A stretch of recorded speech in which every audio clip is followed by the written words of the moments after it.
ஒரு 50 வருஷத்துக்கு முன்னாடி நடந்த ஒரு சம்பவங்க.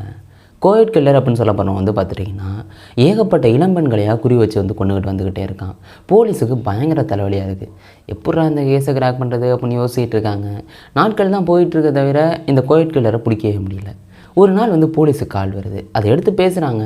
எதிர்த்தாப்பில் பேசுகிறவன் வந்து இது மாதிரி சொல்கிறான், எனக்கு வந்து கோவிட் கில்லர் இருக்கிற இடம் தெரியும் அப்படின்னு சொல்கிறான். போலீஸ் நம்பவெல்லாம் இல்லை. ஆனால் கடைசியாக என்ன தெரியுமா சொல்கிறான், வேறு யாரும் இல்லை கோவிட் கில்லர், நான் தான் கோவிட் கில்லர் அப்படின்னு சொல்கிறான். கடைசியாக அவன் சொன்ன இடத்துக்கு போய் கைது பண்ணி கொண்டாந்து வந்து விசாரிச்சுட்டு இருக்காங்க. அவன் சொன்னதெல்லாம் கேட்டால் போலீஸே வந்து மிரண்டு போகிறாங்க. அப்படிப்பட்ட கோவிட் கில்லரை பற்றி தான் நாம் இந்த வீடியோவில் பார்க்க போகிறோம். நான் உங்கள் பாலாஜி பேசுகிறேன். சரி வாங்க அதை ஃபஸ்ட்லேருந்து பார்க்க ஆரம்பிப்போம். இந்த கோவிட் கில்லரை கைது பண்ணதுக்கப்புறம் அவன்கிட்ட விசாரிக்கிறாங்க. போலீஸார் மிரட்டவெல்லாம் இல்லை, அவனாகவே எல்லா பதிலையும் சொல்லிட்டு வந்துகிட்டு இருக்கான். அவன் சொல்கிறான், நீங்கள் நினைக்கிறீங்க நான் 6 பேரை கொண்டு இருப்பேன் அப்படின்னு, ஆனால் அதுதான் கிடையாது. நான் வந்து ஒட்டு மொத்தமாக 10 பேரை கொண்டு இருக்கேன் அப்படிங்கிற விஷயத்த சொல்கிறான். போலீஸ் வந்து மிரண்டு போகிறாங்க. அது மட்டும் இல்லாமல் அவன் அப்பா வந்து என்ன பண்ணுறாங்க அப்படின்னு பார்த்துட்டிங்கன்னா, இராணுவத்தில் 2வது உலகப் போரில் வந்து பொருள் எல்லாம் கலந்துருக்காங்க. ஒரு நல்ல மனுஷன். கடைசியாக வந்து பார்த்துட்டிங்கன்னா எலக்ட்ரிஷியனாக வேலை பார்த்துக்கிட்டு இருக்காங்க. இப்படி எலக்ட்ரிஷியனாக வேலை பார்த்துட்டு இருக்காங்களா, இது வந்து இவங்க ஒய்ஃபுக்கு பிடிக்கவே இல்லை. என்ன எலக்ட்ரிஷியனாக வேலை பார்க்குறீங்க அப்படின்னு பொழுதுலைங்க சண்டை நடக்குது. அது மாதிரி விஷயங்கள்லாம் இருக்குது. இந்த பையனும் பிறகுறான். இப்படியே வளர்ந்துக்கிட்டு இருக்காங்க. இந்த பையனுக்கு ஒரு அக்கா ஒரு தங்கச்சி இருக்காங்க. ஒட்டு மொத்தமாக 5 பேர் வந்து அந்த குடும்பத்தில் வாழ்ந்துக்கிட்டு இருக்காங்க. இப்படியே நாட்கள் போயிட்டே இருக்குது. ஆனால் இந்த பையன் இருக்காப்புல இல்லை, இவர் மட்டும் வித்தியாசமாக வளர்ந்துக்கிட்டு இருக்காப்புல. சின்ன வயசுலேயே வந்து இந்த பூனையெல்லாம் இருக்குல்ல, அந்த பூனையை வந்து வெட்டி கழுத்தை வெட்டிட்டு அதை கொண்டு அலமாரில் வச்சுக்கிறது, இது மாதிரி சில விஷயங்களை பண்ணுறது. தான் தங்கச்சி ஒரு இன்னொரு பூனையை வந்து வளர்க்குது, அந்த பூனையை இது மாதிரி வெட்டுறது அப்படின்னு நிறையா விஷயங்களை வந்து விலங்குகளை துன்புறுத்துறது வந்து ஒரு முதல்ல வந்து பண்ணுறாப்புல. அவங்க ஃபேமிலி நினைக்கிறாங்க இது சரியாயிடும் அப்படின்னு நினச்சிக்கிட்டு இருக்காங்க. இப்படியே நாட்கள் போயிட்டே இருக்குது. கடைசியாக வந்து பார்த்துட்டிங்கன்னா இந்த அப்பா அம்மா, அந்த பையனோட அப்பா அம்மா வந்து டிவோர்ஸ் வாங்கிடுறாங்க. இப்படி டிவோர்ஸ் வாங்கினதுக்கப்புறம் தனித்தனியாக போயிடுறாங்களா, கோர்ட்டில் தீர்ப்பு வருது இந்த பையன் அம்மாவோட இருக்கணும் அப்படின்னு. ஆனால் அந்த அம்மாவுக்கு இந்த பையனை பார்த்தாலே ஆகாது. இந்த பையனை பார்க்கும்போதெல்லாம் அவங்க அப்பாவை பார்க்குற மாதிரி இருக்கா, பொழுதனைக்கும் திட்டுறது, நீ ஒன்றுக்கும் ஆக மாட்டேன் அப்படின்னே திட்டிகிட்டு இருக்காங்க. இந்த பையன் வேறு பயங்கர ஹைட்டாக இருக்கான், 2 மீட்டர்லாம் இருக்கான். இந்த உருவத்தை வச்சு கேலி பண்ணுறது அப்படின்னா அவங்க அம்மா கிண்டல் பண்ணிகிட்டு இருக்காங்க. இவங்க வந்து இந்த பையனை எப்படி வளர்க்குறாங்க அப்படின்னு பார்த்துட்டிங்கன்னா, அடியில் உள்ள ரூமில் போட்டு பூட்டியே வளர்த்துக்கிட்டு இருக்காங்க. 3/4 நேரம் பூட்டி தான் கிடப்பான். சாப்பாடு எப்போயாவது போயிட்டுருக்கோம், அந்த பையன் சாப்பிடுவான். இப்படி தான் அந்த அம்மா வந்து இந்த பிள்ளையை வளர்த்துக்கிட்டு இருக்காங்க. இப்படியே 14-15 வயசு ஆகுது. அப்போ வந்து அந்த பையன் நினைக்கிறான், சரி நம்ம இங்கே இருந்து ஆகாது, நம்ம வந்து அப்பாட்டே போயிடுவோம் அப்படின்ட்டு எப்படியோ அவங்க அப்பாட்ட போயிடுறான். அங்கே போனதுக்கப்புறம் தான் தெரியுது அந்த அப்பாவுக்கு ஏற்கனவே கல்யாணம் ஆகிட்டு அப்படின்னு. அங்கே கல்யாணம் ஆகிட்டு அங்கேயும் வச்சுக்க மாட்டாங்க. அந்த அப்பா வந்து கொஞ்ச நாள் வந்து வீட்டில் வச்சுட்டு அதுக்கப்புறம் என்ன பண்ணுறாங்கன்னா, இவனை வந்து தன்னோட அப்பா அம்மாட்ட, அதாவது இந்த பையனோட தாத்தா பாட்டிக்கிட்ட அனுப்பி வச்சிடுறாங்க. இவன் வந்து தாத்தா பாட்டியோட வளர்ந்துக்கிட்டு இருக்கான். இப்படியே போயிட்டுருக்கு நாட்கள். அந்த தாத்தா வந்து இந்த துப்பாக்கியெல்லாம் இருக்குல்ல, அதெல்லாம் எப்படி சுடுறது, இது மாதிரி சில விஷயங்களை வந்து கற்றுக் கொடுக்குறாங்க. அவங்க தாத்தா நார்மலாக தான் கற்றுக் கொடுக்குறாங்க. இப்படியே போயிட்டுருக்கா. ஒரு நாள் இந்த பையன் என்ன பண்ணுறான் அப்படின்னு பார்த்துட்டிங்கன்னா, தாத்தாவோட துப்பாக்கியை கையில் எடுத்து வச்சுக்கிட்டு இருக்கான். அந்த தாத்தா வந்து வெளில கடைக்கு போயிட்டாங்க. பாட்டி சமைச்சிக்கிட்டு இருக்காங்க. அந்த நேரம் பார்த்து துப்பாக்கி எடுத்து பாட்டி பக்கம் திருப்பி வந்து சுட்டுறான். அந்த பாட்டி அங்கனே இறந்து போயிடுறாங்க. அவனுக்கு எல்லா விஷயமும் தெரியுது. தாத்தா திரும்பி வர போகிறாங்க. வர்றதை வந்து வாசலே பார்த்துட்டான். ஆஹா, தாத்தாவை பார்த்தாங்கன்னா நம்மளுக்கு டேஞ்சரு, அந்த தாத்தாவையும் கொண்டுட்டா ஆத்தா இறந்து தெரியவே தெரியாது அப்படின்ட்டு இவன் என்ன பண்ணுறான்னா, அந்த துப்பாக்கி வச்சு தாத்தாவையும் போட்டு தள்ளிடுறான். இப்படி 2 பேரையும் போட்டு தள்ளிட்டும் வந்து உட்காந்துக்கிட்டு இருக்கான். அதுக்கப்புறம் யோசிக்காம இந்த விஷயத்துலேருந்து எப்படி தப்பிக்கிறது அப்படின்னு. சரி என்னத்தை தப்பிக்க போகிறோம், நம்ம அம்மாட்ட ஃபோன் அடிச்சுக்கப்போ ஏதாவது ஐடியா கொடுக்காங்களா அப்படின்னு. அவங்க அம்மாவுக்கும் அவனுக்கு ஆகவே ஆகாது. இருந்தாலும் வேறு வழியே இல்லை, வேறு யார்கிட்ட கேட்பான். அதனால் அவங்க அம்மாட்ட ஃபோன் அடிச்சு கேட்குறான், என்ன பண்ணுறது, இது மாதிரி 2 பேரை கொண்டுட்டேன் அப்படின்னு. அவங்க அம்மா வந்து உடனே வந்து நீ போலீஸை கான்டாக்ட் பண்ணு, போலீஸ்கிட்ட போய் சரணடைஞ்சிரு அப்படின்னு சொல்கிறாங்க. இவனும் போலீஸ் ஸ்டேஷனில் போய் இது மாதிரி பண்ணிட்டான் அப்படிங்கிற மாதிரி போலீஸில் சரணடைஞ்சிடறான். நீதிமன்றத்தில் தீர்ப்பு வருது. இது மாதிரி வந்து தீர்ப்பு உடனே வரல, முதல்ல விசாரிக்கிறாங்க. இவன் வந்து எப்படி மனநல பிரச்சனை உள்ளவனா, ஏன் அப்படி கொன்னான் அப்படிங்கிற பல விசாரணைகள் போயிட்டுருக்கு. அங்கே நீதிமன்ற டாக்டருக்கெலாம் வந்து இது மாதிரி சொல்லிடுறாங்க, இவன் வந்து மனநல பிரச்சனையில் இருக்கான்ப்பா, இதனால தான் அவன் கொண்டு இருக்கான், இவன் வந்து நார்மலாக நம்மளை மாதிரி இருந்து அவன் கொல்லலை அப்படின்னு வந்து அங்கே உள்ள டாக்டர் சர்டிஃபிகேட் கொடுக்குறாங்க. அதுக்கப்புறம் மனநல அந்த பாதுகாப்பத்தில் அங்கே போய் இருக்காப்புல. இப்படியே நாட்களும் வருஷங்களும் ஓடிக்கிட்டே இருக்குது.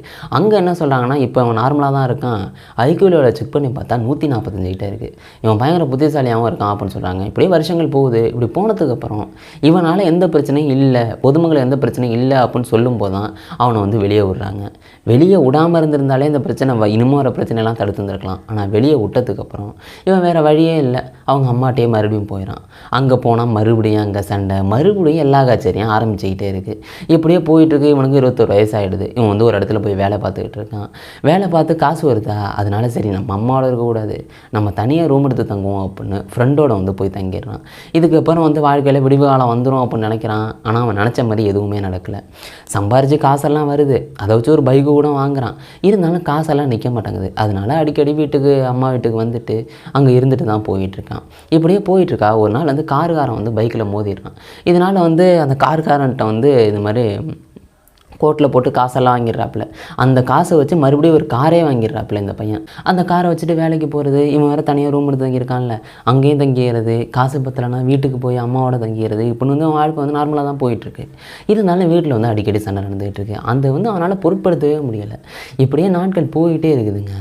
வீட்லேயும் சண்டை வந்து சில நேரம் முத்தி போயிடுது. அப்படி சண்டை முத்துனுச்சு அப்படின்னா கார் எடுத்துகிட்டு ஸ்ட்ரைட்டாக வந்து அவன் ரூமுக்கு போயிடுவான். அங்கே ரூமில் தங்கிட்டு இருப்பான். மறுபடியும் வந்து வீட்டுக்கு வருவான். வீட்டில் சண்டை நடக்கும். இப்படியே போயிட்டுருக்கு. ஆனால் அந்த ரோட்டில் போகும்போது வரும்போதும் லிஃப்ட்டு கேட்பாங்க. அதுவும் வந்து அந்த இடத்துல வந்து காலேஜ் இருக்குது. அதனால காலேஜ் பெண்கள் தான் வந்து லிஃப்ட்டு கேட்பாங்க. இவன் வந்து ரொம்ப நாளாக நோட் பண்ணிகிட்டு இருக்கான். ஒரு நாள் வந்து வீட்டில் வந்து பயங்கரமான சண்டை நடக்குது. சண்டை நடந்ததுக்கப்புறம் கார் எடுத்துகிட்டு வந்து அவன் போகிறான். அப்படி போகிற வழியில் 2 பொண்ணுங்க வந்து இதுமாதிரி லிஃப்ட்டு கேட்குறாங்க. லிஃப்ட்டு கேட்டு ஏறிக்கிறாங்க. இவன் வேறு பயங்கர கானில் இருக்கானா. இவன் வந்து காரை ஓட்டிகிட்டு போய் யாருமே இல்லாத இடத்துல வந்து என்ன பண்ணுறான் அப்படின்னு பார்த்துட்டிங்கன்னா, கத்தியை வச்சு 2 பேரையும் கொன்னுட்டு இவன் வந்து உடலை மறைச்சி, அதாவது போர்வையெல்லாம் வச்சுருக்கான் அந்த காருக்குள்ளே ஏற்கனவே. போர்வையால் வந்து மறைச்சிட்டு இவன் வந்து ரூமுக்கு போயிடறான், இவனோட ரூமுக்கு. அங்கே வந்து அவன் ஃப்ரெண்டு இல்லை, அவன் ஃப்ரெண்டு வந்து வெளில போயிட்டான்.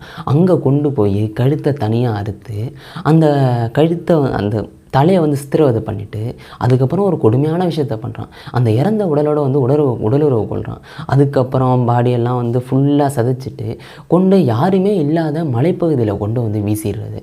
எந்த தடையுமே இல்லாமல் இந்த விஷயத்தை வந்து அவன் பண்ணுறான். முதல்ல 2 கொலையை வெற்றிகரமாக பண்ணிடுறான். அதுக்கப்புறம் வந்து நார்மலாக வாழ்ந்துக்கிட்டு இருக்கான். வீட்டுக்கு போகிறது, வீட்டில் அம்மாவோட சண்டை போட்டான்னா போகிற வழியில் வந்து அந்த பொண்ணுங்களை கூட்டிகிட்டு போய் கொன்னுறது அப்படிங்கிற விஷயத்த பண்ணிக்கிட்டு இருக்கான். இவன்கிட்ட துப்பாக்கி வேலை இருக்குது. சில நேரம் பொண்ணுங்களை வந்து துப்பாக்கியால் கொள்வது. துப்பாக்கியால் கொன்னதுக்கப்புறம் அந்த புல்லட்டை எடுத்துகிட்டு மறுபடியும் நான் சொன்னேன்ல வீட்டுக்கு போய் தலையெல்லாம் இது பண்ணிட்டு அப்படி வந்து அவன் பண்ணிக்கிட்டே இருக்கான். கொடுமையான விஷயங்கள்லாம் பண்ணிகிட்டு இருக்கான். அந்த காலேஜ் இருக்கிறதுனால தான் எல்லாம் காலேஜ் பெண்கள் வந்து லிஃப்ட்டு கட்டி ஏறுறாங்க. அதுவும் ரொம்ப எல்லாம் கிடையாதுங்க. அங்கே ஒரு உயர்நிலைப்பள்ளி வேறு இருக்குது. 15லேருந்து ஒரு 22 வயசு பொண்ணுங்க தான் இவன் வண்டியில் வந்து ஏறுறது. ஒட்டு மொத்தமாக வந்து 6 பேர் இது மாதிரி கொள்கிறான். ஒரு 4 பேர் கொன்னதுக்கு அப்புறமே வந்து போலீஸ் வந்து உஷாராயிடுறாங்க. ஆகா, ஏதோ சீரியஸாக நடந்துக்கிட்டு இருக்கு, இது மாதிரி இந்த ரோட்டில் நீங்கள் யாருமே லிஃப்ட்டு கேட்டு ஏறிடாதீங்க அப்படின்னு அந்த காலேஜ் வளாகத்தில் சொல்லிடுறாங்க. இது மாதிரி காலேஜ்லேருந்து ஒரே ஒரு ஸ்டிக்கர் கொடுப்பாங்க. அந்த ஸ்டிக்கரை ஒட்டியிருக்க வண்டியில் மட்டும்தான் நீங்கள் ஏறணும், வேறு எந்த வண்டியிலையும் நீங்கள் லிஃப்ட்டு கேட்டு ஏறக்கூடாது அப்படின்னு போலீஸ் வந்து எல்லார்ட்டையும் வந்து எச்சரிக்கை சொல்லிடுறாங்க. இந்த பையன் வந்து பார்த்துட்டிங்கன்னா அந்த ஸ்டிக்கரை வாங்கிறான். எப்படி திரும்ப வாங்குறான்? இந்த பையனோட அம்மா இருக்காங்கல்ல, அவங்க அந்த காலேஜில் ஒரு அலுவலராக வந்து வேலை பார்த்துட்டு இருக்காங்க. அவங்க அம்மா மூலம் அந்த ஸ்டிக்கரை வாங்கிடுறான். ஆனால் அவங்க அம்மாவுக்கு தெரியாது இவன் கொலை பண்ணிகிட்டு இருக்கான் அப்படின்னு. அந்த ஸ்டிக்கரை வாங்கி காரில் ஒட்டிடுறான். கடைசியாக அந்த 2 பொண்ணுங்க வராங்க. அவங்க வந்து நல்லா ஜாலியாக பேசிட்டு போயிட்டுருக்காங்க. அவங்களையும் துப்பாக்கியில் வந்து சுட்டு கொள்கிறான். ஒட்டு மொத்தமாக 6 பேரை கொண்டுட்டு இன்னமும் வந்து எந்த பிரச்சனையும் இல்லை அப்படின்னு தான் இருந்துகிட்டு இருக்கான். அவனோட ஐடியா வந்து 6 பெண்ணுங்க மட்டும் கிடையாது, அடுத்த எந்த பொண்ணுங்க வந்தாலும் அவங்கள கொல்றது அப்படிங்கிறது தான் அவன் முடிவில் இருக்கான். கடைசியாக வந்து ஒரு நாள் என்ன பண்ணுறான்னா, சரி நம்ம அம்மாவுக்காக ஏன் மற்றவங்கள கொண்டுட்டு ஒரு நாள் பயங்கரமான சண்டை, அதனால அவங்க அம்மாவே வந்து போட்டு தள்ளிடுறான். போட்டு தள்ளுறது மட்டும் இல்லைங்க, தலையெல்லாம் சதறுது. அப்படி வந்து அவன் கொல்றான். கொன்னுட்டு கழுத்தை தனியாக வெட்டி அலமாரியில் கொண்டு வச்சுட்டு 1 மணி நேரத்துக்கு மேலே அந்த தலையை உத்து பார்த்துக்கிட்டு இருக்கான். அது மட்டும் இல்லாமல் ஃபுல்லாக வந்து கண்ணுக்கு அது மூக்குன்னு பல வாட்டி சதைச்சி பயங்கரமான கொடுமையான விஷயங்களை வந்து அவன் வந்து பண்ணிக்கிட்டே இருக்கான். அதுக்கப்புறம் இந்த விஷயத்துலேருந்து எப்படியா தப்பிச்சாகணும் அப்படின்னு முடிவு பண்ணுறான். இதுக்காக வந்து பயங்கரமான ஸ்கெட்ச் போகிறான். இவன் வந்து பயங்கரமான மூலக்காரன். இவன் என்ன பண்ணுறான் அப்படின்னு பார்த்துட்டிங்கன்னா, இவங்களோட அம்மாவோட ஃப்ரெண்டு ஒருத்தங்க இருக்காங்க, அடிக்கடி வந்து வீட்டுக்கு வருவாங்க. அவங்கள கூப்பிட்டு இது மாதிரி டிவி பார்ப்போம், இன்றைக்கி சாப்பிட்டுட்டு இங்கே நைட்டே தங்கலாம் அப்படின்னு சொல்லி தான் அவன் கூப்பிட்றான். அவங்க அம்மா கூப்பிட்ற மாதிரி. அவங்க வந்ததுக்கப்புறம் அவங்களையும் போட்டு தள்ளிடுறான். அதுக்கப்புறம் ஒரு லெட்டரை எழுதி வச்சுட்டு அவன் இந்த வீட்டிலே இல்லாத மாதிரி, அவன் வந்து இதுக்கு முன்னாடி ரொம்ப நாளைக்கு முன்னாடியே ஒரு 1200 கிலோமீட்டருக்கு முன்னாடி அவன் போன மாதிரி ஒரு லெட்டர் ரெடி பண்ணி வச்சுட்டு அவன் கார் எடுத்துகிட்டு கிளம்புறா.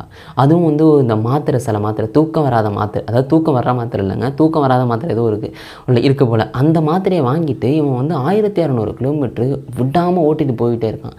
ஏன்னா கொஞ்சம் தூரம் போனாலே இவனுக்கு தூக்கம் வரல. ஆனால் 1600 கிலோமீட்ரு நிற்காமல் ஓட்டிகிட்டு போய் அங்கே போயிட்டு ரேடியோவில் வந்து கேட்குறான், இது மாதிரி ஏதாவது இந்த கொலை பண்ண நியூஸ் வருதா அப்படின்னு. ஆனால் இந்த நியூஸ் வந்து எதுவுமே வரலை. இப்படியே நாட்கள் போகுது. அதுக்கப்புறம் வந்து என்ன பண்ணுறான்னா போலீஸுக்கு ஃபோன் அடிக்கிறான். போலீஸுக்கு ஃபோன் அடித்து இது மாதிரி நான் தான் கோவிட் கில்லர் அப்படின்னு சொல்கிறான்.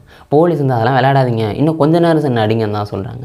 இப்படி சொன்னதுக்கப்புறம் அவனும் கொஞ்ச நேரம் சென்று மறுபடியும் அடித்து விஷயத்த சொல்லலாம், இது மாதிரி சீரியஸ் எடுத்துங்க அப்படின்னு. அதுக்கப்புறம் தான் போலீஸ் வந்து அந்த இடத்துக்கு போய் அவனை கைது பண்ணி கொண்டு வராங்க. இவ்வளோ கதையை வந்து இவன் சொல்கிறான். யோசிச்சு பாருங்கள் எவ்வளோ விஷயங்கள் அவன் பண்ணியிருக்கான் அப்படின்னு.